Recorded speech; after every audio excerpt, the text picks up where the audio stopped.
Hello, welcome to today's episode of The Sidelines on Rise and Shine. Now, this is the part where we had to bring you all sporting news that have been happening along the way from the weekend onto this point in time. I shouldn't be smiling. I'm not alone in the studio. I want to say I should be smiling. I don't. Everyone's face is looking like. You But I'm just not said you sure. shouldn't be I don't. smiling. Now you're Yeah. gonna make me smile. Because the kind of story we're going to be talking about. I mean, it's going to be touching on our softer side. Yeah.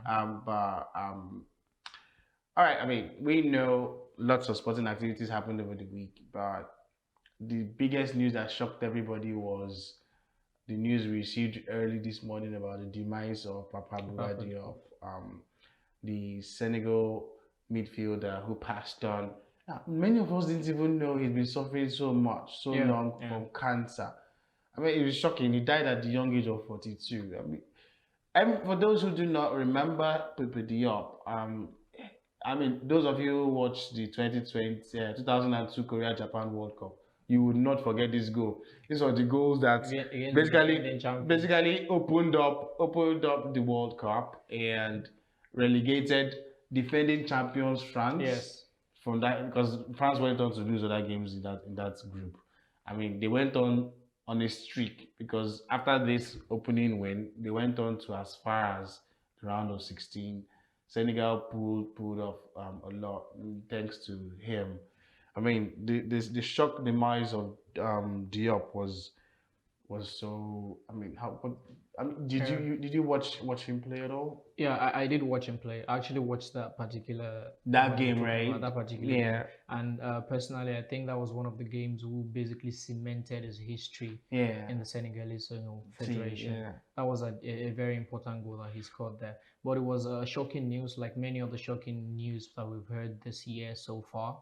Aside the COVID-19 thing, the whole Diego Maradona, Kobe Back to back, Bryant, yeah. like back-to-back greats. It's not just people. These are people who made an impact in the football world generally, or the Yeah. sporting world generally. It really came as a big shock to know that he's been sick for a long time, and the story wasn't even all that out there. It wasn't out there. Yeah, It lots was of people until it didn't even passed know. that people became aware that he's had cancer all along. It's a sad one for Senegal. Leading, sorry, going to correct that one. It wasn't the round of 16. It actually led Senegal to the quarterfinals, and I think they played it was one of the biggest any African team had reached. Other national team that would have done that was Ghana until what's his name, Uruguay. Uruguay came and did their thing at the Nations the World Cup in 2010. But the thing is, when you read the stats of Diop, and then you hear he played for the likes of Portsmouth, West Ham. I think he even got an FA Cup. Yeah, we played with Portsmouth, and that's why Harry Redknapp was always on his case. He was always thinking, "Oh, this is one of the greatest person." He had one of the weirdest names, weirdest nicknames. They called him, I think it was Backroom. Is it Wardrobe? Wardrobe? And I'm like, I know it's when I first saw that nickname, I was like, how do we come Wardrobe? How is it that he's the one who cleans the wardrobe? Or nicknames come with different it was things. more about his height. He was 6'5", Yeah, if I remember well. yeah, Coach 6'5". Redknapp did mention that. I said he was always gentle. I mean, may he still rest in peace. It wasn't. Was it? Paul Scholes did say that he was one of the trickiest person to manage, like to mark on the pitch. That's how good it was. Like you're like 5 feet, and then it's still much very Yeah. easy for you to man the midfield there. I can't forget one of the belters he scored when he was with Fulham, and then he scored that goal against Manchester United. So I'm like, okay, it was one of these long range strikes. It was interesting. He wasn't that much of a scorer, but he knew how to come through for. His presence was obvious whenever he's on the pitch. I just hope the family had this fortitude to bear the loss, because it wasn't at the age of 42 though. I mean, yeah, probably was retired from active football, but he spent most of his playing time having to do with injuries and all that. Then when you retire, you're going to battle with cancer. It's I don't know. It's not those kind of things. Especially when you're coming off Maradona's whole issue. I mean, speaking of Maradona, we all thought, okay, after he was buried at the weekend, and that by the end of that would be, I know, yeah, we were still worshiping him, but we didn't even know investigation was going to go on. From the reports we're getting, his kids, his daughters have insisted that they go investigate because he didn't die a normal death, and I'm like, what is going on? Normal death? Because the following day there was investigation. Police went to raid the house of the doctor that treated him. I mean, gave him the brain surgery and all that. And the doctor had come out to say, look, I love this man. Um, there's no way I would have done him any harm. My part as a neurosurgeon was to treat him, which I did. Which We you all did. saw him get out of the hospital. And then you go back home and according to him, this is me quoting the doctor. The doctor said, um, he, which is Maradona, should have gone to a rehabilitation center, but he didn't want to. That was what he said. And he called the late star unmanageable. That was the particular word he used. He also said he did not know why there was no defibrillator or who was responsible for the fact that there was no ambulance outside His Maradona's house. So, I mean, when you hear sound bite like this, you begin to wonder, is it that people deliberately became unconscious of what was going on? I don't think we would call it that. I don't think that's This the is right somebody who term to actually went use. through a brain surgery. Yes. I don't really want to dwell on the medical aspect of it, but then Maradona, I would like to start with the fact that he was a beautiful footballer. Someone who True, didn't just play true, football, he true. embodied the game of football itself. Yeah. But then we all know what his antiques could be like when he was alive. He's a stubborn man Yeah. anyway. So if the Everyone doctor knew is, that. so Everyone knew there that. there is that possibility that truly maybe he refused to go for rehabilitation. But then he's supposed to go for rehabilitation. He did not go. Then how do you then still let him go home and not check up on On him to him, be yeah. sure that there's the ambulance there and the defibrillator? Like Yeah. those things are things that are important. It's someone who just had a brain surgery, for crying out loud. I mean, And what were his family members looking at? Obviously, there was someone in the house with him.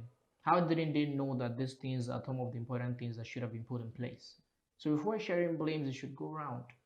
I mean, now everybody is targeting the doctor. So it's We just the do doctor's head perform they the want to surgery roll. after he died days after, not like he After died he's been immediately. discharged. Discharged. I mean, it just goes to mind when Michael Jackson died. Everybody just went after the doctor because they felt prescription And pills. I don't think for someone of his magnitude, this is how we should let it all Yeah, end. yeah. He's achieved a groundbreaking, impact when it comes to football or just sports. Basically, I Yeah. don't think we should let the story escalate to like that of Maradona, where all eyes was on the doctor, and then we stopped, remembering the impact that he has had in the game. So I we love shouldn't I get love to the way this. Lionel Messi paid tribute to him. Yeah, He wore the yeah. jersey, and then Napoli also did the same. But same those ones even did something great. They made their Napoli is known to always wear a sky blue jersey top over white pants. They switched it up, and then they made their jersey to look like the Argentina national team jersey. So they had these stripes of blue and white across it. It was fantastic, and they went on to win that same game 4-0 against Napoli yesterday. And I'm like, okay, is this the spirit of Maradona working here? But it was fantastic. The tribute is still pouring in. Lots of people still can't believe Lots Maradona of is people. gone. Lots of people. We can understand. I mean, we can go on and on and on talking about Maradona's exploits on and off the pitch as a coach, as a player, even just as a community person in Argentina. But Zares, he knows how to give to people. He knows how to touch lives. It was full of life. I mean, may his so rest in peace. I mean, Yeah. keep going on like that. All right, so we're going to be coming back to down here. We're going to coming back. Okay. When I say down here, I'm talking back down here to Look, Africa. I hope you're not talking Super Eagles this time Oh around. no. Okay, We'll get. I've had enough talking about Super Eagles. I know. Well, we're talking about down here. We're talking about Al Ahly. Now, Al Ahly, for those who don't know, is an Egyptian club side. They've broken another record. They set a wild record in the continent of Africa. Now, they are the most successful team to have originated from the African continent. Over the weekend, they won their ninth. I mean, it's like counting 1, 2, 3, 4. Ninth. I could say the Bayern Munich of Germany. Yeah. Or the Juventus. Oh, of yeah, Italy. right, That's right, basically right. what they've just achieved. So the story is Egyptian club side Al Ahly claims their ninth African club championship title after defeating Zamalek 2-1 in Cairo. The win ensures Al Ahly will represent the African continent at the FIFA Club World Cup in February in Doha, Qatar. Interestingly, that competition, Bayern Munich will be in it representing Exactly. Europe. Now, Al Ahly will also now face Moroccan outfit RS Berkane, who previously won the title of the Confederations Cup over Pyramids FC of Egypt in the Total Super Cup final that will be held in Cairo next month. Now, while we're talking about the one that just ended, it'd like to be nice to also note that the new season of the CAF Champions League is on, and Nigeria has representatives on it. I mean, big ups to Al Ahly. I mean, just like I said, they're always performing these things. Once they get to the final, they always almost win it. It's like a 50-50. They're determined. Al Ahly is one of the, in my opinion, one of the best run African clubs. But Nigeria also sends representatives, and I mean, no, I know you're laughing, but now there's a new season starting. Even though they started with the MPFL last season was like abridged, and then this time around they've not even started the new season yet. But we sent representatives. Thankfully, I'm saying hopefully, rather than thankfully, hopefully, because we're sending one of our most successful clubs, which is Eimba International. Everybody knows Eimba that. United of If you're Aba. talking about any of the Nigerian club side that are done great in the African continent, it has to be. I think that's the most successful Nigerian team on the African continent. Now, because they even won it back to back. Yes. That's why, for those who do not know, when you see those two stars on Eimba's logo, true. that's true. Some people think it's just part No, of the it's not part of the badge and all design. that. When you see all those stars, those are titles that you have won. Most of the times, that's what it means. If you see 3, 4 times, that's what it means. They got 2 stars on it because they won it twice. Now, Eimba started their preliminary round on a fantastic note. They went away to win, defeat Rahima of Burkina Faso by 1 goal to near a slim margin, but it's a win. To go and 3 win points. away, Exactly. coming from not playing in the league for a long time, it's a big one. I mean, big ups to Eimba, although not so happy with their following side, which is Plateau United, that also will be representing Nigeria on the continent. Plateau United lost by the same margin, 1-0, to visiting Simba FC. But then it's understandable, owing to the fact that they've actually not been in competitive football for a long time. So 1-0 is a good. But you know what? But one thing that's interesting though, because this I need to point it out. You will also love this to hear this. Okay. Because it's the coach you've been hating on. I have not been hating. I've just been expressing myself. Interestingly, the Plateau game that happened here had Coach Gunnar, Super Eagles coach, scouting. Yeah, no, you call it scouting because look, the sports minister Sunday Dariat insisted that the NFF has to hold him to his contract. Part of his contract was you have to go and be seeing MPFL games, local games. So this particular one now, Sunday Dariat was present there, so there was no way the coach would have been there. Because if not, if I just be digging more holes. But now, what's the point of having him there if he's not going to end up picking players from the MPFL? Now, if you think about that, though, maybe it's his presence there that made them lose, right? Because the first game, you know what I like about what you just said? Because the first game that didn't come out of my mouth. You said it all by yourself. Saying. I think it's that kind of coincidence because the one that you now decided to attend, they now lose a game. I'm like, okay, no, but let's be real. Simba of Tanzania is one of the biggest teams. Just like it's not a pushover team. Those ones are well known. They've got crowd always follow them. In fact, there was a soundbite. I'm going to ask you. This is like a side of record. I'm going to mention it. Okay. When they were coming for that game, they came with TV rights. They came with this TV that they had arrangement on. The fact that the sports was going to be there was no way he would have been there. It's like you're just fishing for trouble. So it wasn't like he wanted to go, he was obligated to. It's obligation now. You going there now. There are loads of other things he's obligated to do that have not been done. By calling up MPFL players to the Super Eagles Hopefully he does. I mean, he's seen the guys play, even though they lost. But you think he's going to pick from a squad that just lost? For the fact that the ministry is insisting that he watches the game, he definitely has to pick, even if it's 1 or 2. The whole point is, part of your contract is for you to groom players from within. No, part of his contract is to groom players. From within? There is no from within. I mean, because we know he's been doing that with players from outside. Virtually anybody who has a Nigerian name from outside can come and play for Nigeria. Do the same thing from within.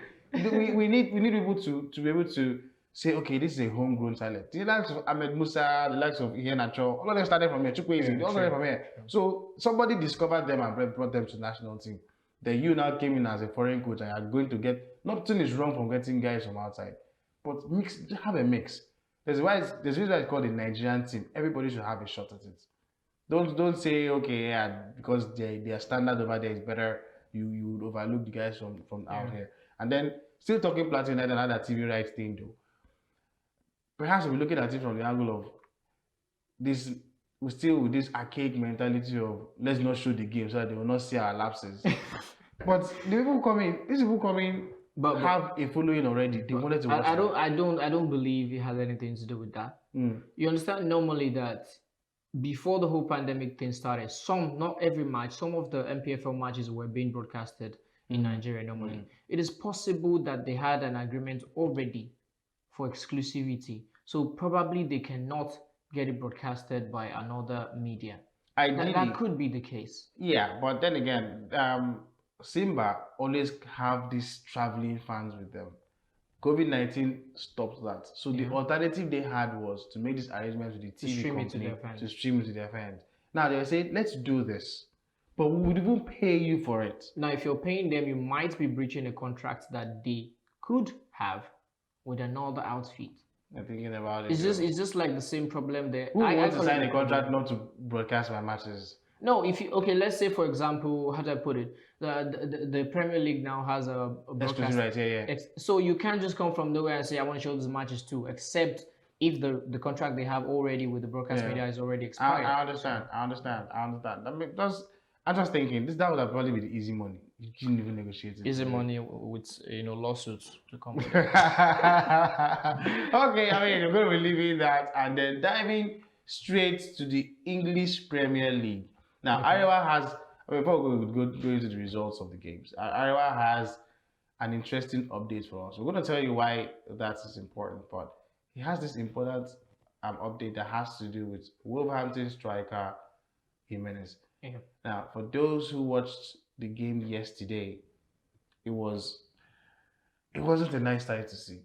Perhaps just tell them the story. Just tell them the story because I'm tired of too many sad stories today. Okay, for those who didn't watch the match yesterday or watched the match and saw the collision between Arsenal's centre-back David Luiz and the striker of Wolverhampton Wanderers, that is Raul Jimenez, the one who is on the screen right now, there was a head collision between those two players. And he turned out, to be the one who is, the worst. Now, it was just confirmed earlier hours of today that he suffered a skull fracture, although he had been operated on the earlier hours of yesterday night. But basically, he still suffered a skull fracture, and that's really something serious. And this reminds me of the time when Peter Cech had his own too. I mean, for the whole time he had to play, he had the headgear on. Yes. Well, I don't see Raul Jimenez still playing any match this season. Not with that kind of injury.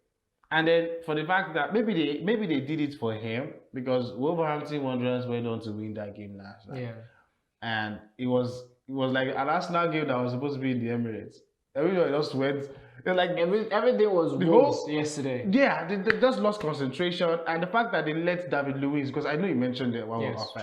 The fact that they allowed David Luiz to play on, even though he had his head he should not have been playing. Anybody who had seen him after that incident, his passes were wrong. Demoralized the players. Yeah, his passes were off. He couldn't give his passes so well. His connection, because he had this habit of always crossing the ball from the defense to the attack. Many of them were off. It was like too short. And then when the half ended, when we saw him going into the tunnel, he was already bleeding from the same place. And I'm like, this is just subsidizing him since. This was the same thing we were talking about players getting to their old age and they start to have dementia because too many head injuries. If we cannot protect their heads or certain parts of their bodies, we know, for instance, in the NFL, they had this big helmet on, they got pads everywhere in the shoulders, and they even cover their lower region as well. Yeah. I'm not saying you should use that for football, because I mean Sure. that would not It make would be you highly impossible to use all that. all that for football. But the thing is, it's a contact sport, yes. Find ways around protecting your players. If, for instance, just like you rightly said, Jimenez may not play till this season again, but even if he has to come back, that headgear thing has to come back on again. True. Many players don't feel comfortable playing with that. I saw this. What I'm even pained about is the fact that this had to drag for like 10 minutes before they could get that player to move off the pitch. What is his hand doing though? His hand is in his mouth. I know, but this was oh my god. Really, if you had seen that match, you'd better understand what we're trying to talk about.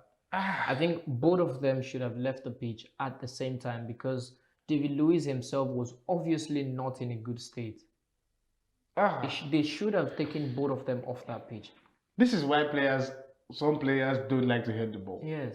This is We've seen leg breaks, we've seen arm breaks, we've seen just mild concussions, but this one, I think this year so far, a head fracture.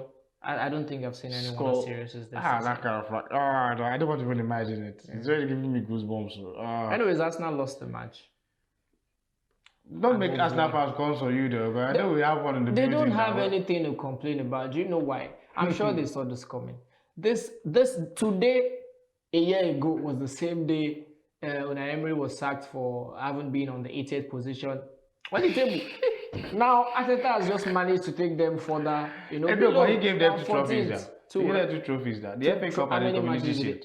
The FA Cup and the Premier League. And then they went back to factory setting to where they know how to play better. And this is actually their 3rd home defeat, like back-to-back 3rd home defeat in one season. I was listening to a commentary. One of the callers on the show says, I just follow football now. I don't support any club anymore. And then they asked him, what club do you support? He said Arsenal. Like, okay, now we understand why. I understand why. Look, I'm not bashing any Arsenal fan. I don't want you to come at me on social media. But we understand there's been a slump in form. Aubameyang is not scoring. Like I said, he's not even playing. The likes of Nicolas Pepe is still getting red cards for lashing out at other players. Whatever it is that's good on Arsenal, I think it's beyond the coach. Yeah, I think they need to reshuffle a little bit. And when I say reshuffle, I'm not just talking getting new players, because obviously they need new players. Some new players, not that much. But then, why can't we just try Aubameyang at the number 9? We've always known him to be for Borussia Dortmund. Why does he always have to play for the wings then? Like as if he has zero mobility. No, seriously, I like to be frank. Why can't we try Aubameyang in that number 9 there? And aside that, I think why they didn't. I don't want to say they played badly because I understand the shock that it might have been in due to the collision between Jimenez. But Arsenal had a terrible slumping form. It affected them even in the Europa League. So I can understand why they played that way. Because when Thomas Partey was there, they played a little bit better. And now that he's absent, they've gone back to their default mode. So that's factory. Going back to factory setting. Anybody who is an Arsenal fan now be thinking, okay. They are no longer disappointed. They are disappointment. Like there's no disappointment. All right. Still talking English Premier League. Results coming out from the matches that I played over the weekend, so Friday, Saturday, and Sunday. Even though the matches are not even all up. Yeah. So it started out with Newcastle.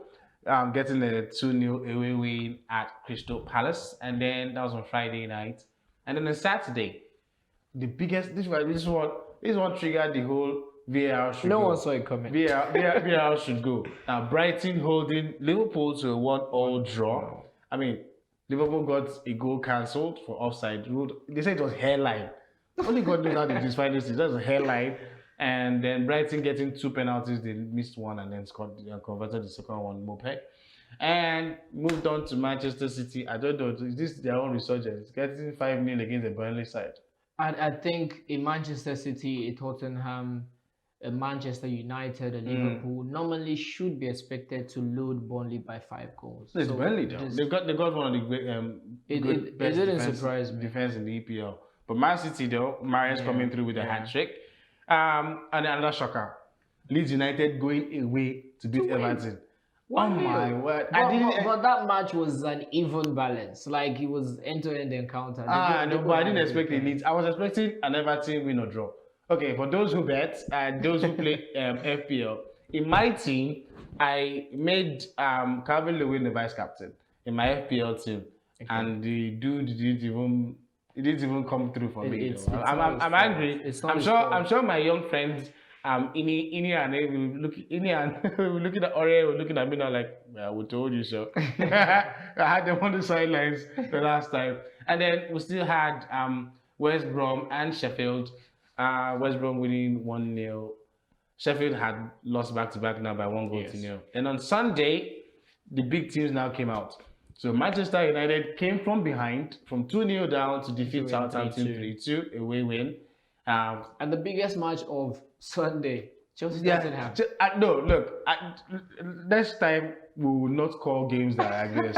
Well, I was expecting a Chelsea win or draw with over 1.5, and then they ended up. I didn't Again, think they the were draw gonna came through, but no goals. No goals. Like Harry how Kane is didn't there no perform. goals? Son didn't perform. There was no. There are too many players with accurate firepower on that pitch. On for both there sides to of not the be team, goals. and there was Yes. no goal. No, it was that. It was unless the defense were that good, unless the defense, and then still with the Manchester United, and Ini had already told me, yeah, for FPL fans, I'm giving you a secret. All of you go Captain Fernandez, like he predicted it, and it Yeah. happened. Fernandez scored and gave an assist. Okay, now The guy next always time, scores. next time I need to be listening to my young friends. I need to be listening to my young friends. So still on Sunday we had the Tottenham game, like we said, ended goalless. Mourinho didn't pull a big one. That was But do you think Frank Lampard with that man just got to show us what his caliber yeah, is? true. Because his selection on the night was dope. It really worked out. And grinding out a draw against the Mourinho. A Mourinho side, but though the draw helped Tottenham to go top of the table. The question now will be how long will they stay there? But Tottenham always gets to that top and then slip when it matters most. And then the Arsenal game, like we said, which we started out with the whole Jimenez story, Wolves defeating Arsenal at home by 2 goals to 1. And round But how do you think Wolves are going to manage in the Premier League? I know at first Jimenez is their top striker, right? and they had to sell Diogo Jota to Liverpool. Yeah, who also scored, by the way. It was one who scored the Liverpool goal. I mean, so it's Wolverhampton. But let's hope the likes of Traore comes Adama through. Traore. Yeah, I hope he That comes dude through. hardly scores. He had this guy, no, but I'm not saying He's let the him come through the machine. He gets space and everyone everything. behind him. He gets the ball. You don't stop him. When he gets to the post, it's either going Yeah. off pitch or he's passing. He doesn't score. I mean, Wolverhampton. Well, I'm not gonna be wishing that they won the game. Perhaps gonna be pulling things up, like even if it's smaller teams. I mean, game week 10 is gonna wrap up with 2 matches tonight. Yeah. We're gonna see Leicester City welcome They're playing Fulham. Fulham has only 1 win so far in 10 games. Only God knows. Those guys came from the championship. Looking like they're going to be going back again. And then the West Ham United welcoming Aston Villa going to wrap up game week 10. And that's it from we looking at the EPL. We're going to be wrapping up with this story that takes us away from football. Now we're going into boxing. Now, why I'm starting this way is we just finished talking about somebody who had head injuries, and I'm wondering how 50-year-olds are still punching each other. For those who don't understand what I'm talking about, 8 rounds of 2 minutes for 50-year-olds. 50-year-olds though, still taking punches. It was I saw the clips from the game, from the bouts, and I'm wondering, this guy still got it. Yeah.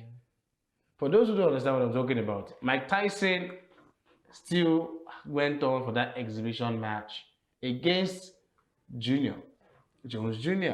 And I don't know, he has he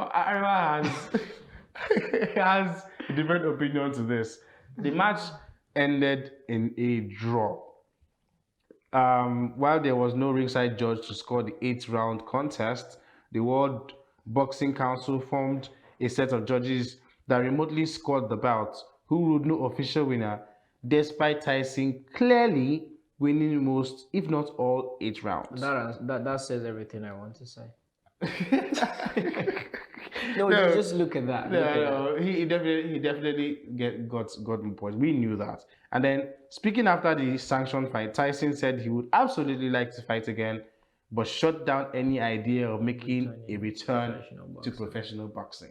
Now, as I said, I saw a clip from the match, and I'm like, even Roy Jones admitted to the fact that he couldn't believe Mike Tyson could still hit that much. That he could feel pains in certain parts of his body. Yeah. That was how much body shots he got. Yeah. And I mean, for a Tyson at his age, 54, and still pulling knuckle punches that could take a man down. Sure.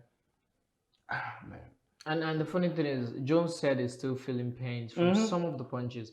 Now they had to wear heavier gloves in order to limit the damage. Now imagine if they'd used the normal gloves.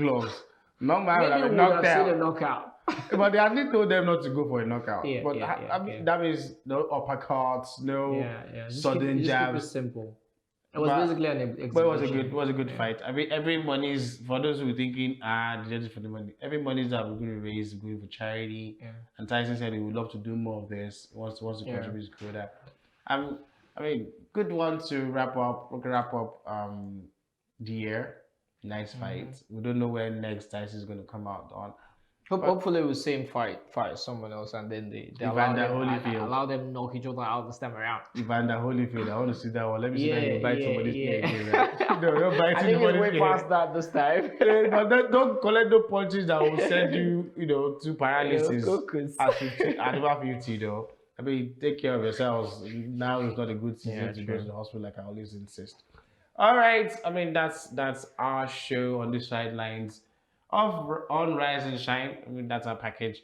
Thanks to Ira for always being And coming through thanks for for me. watching us. Always coming through for me. I mean, it's still on Rise and Shine. I'm going to be bringing Faith back on to come and continue the show. And so we can have some more fun. I don't know why she ran away though. I'm thinking. I think she wasn't avoiding everything football. She was avoiding everything boxing.